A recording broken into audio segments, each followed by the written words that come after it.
ये मिलता है बाद में वालेकुम सलाम।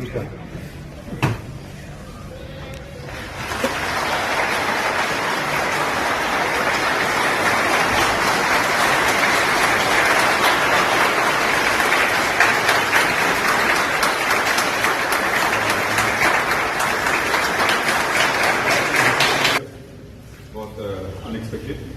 आप लोगों का शुक्रिया, आप लोग सबकी ताउन चाहिए। आज मेरी बहुत सारी मीटिंग्स और फुल कोर्ट है, फिर आप लोगों से मैं तफसीली तौर पे मिलूंगा। ये याद रखिए कि अदालत और सुप्रीम कोर्ट लोग खुशी से नहीं आते, मसले अपने खत्म करने के लिए आते हैं। तो बराए करम आप ऐसा उनसे सलूक कीजिए जैसे कि एक मेजबान मेहमान से करता है।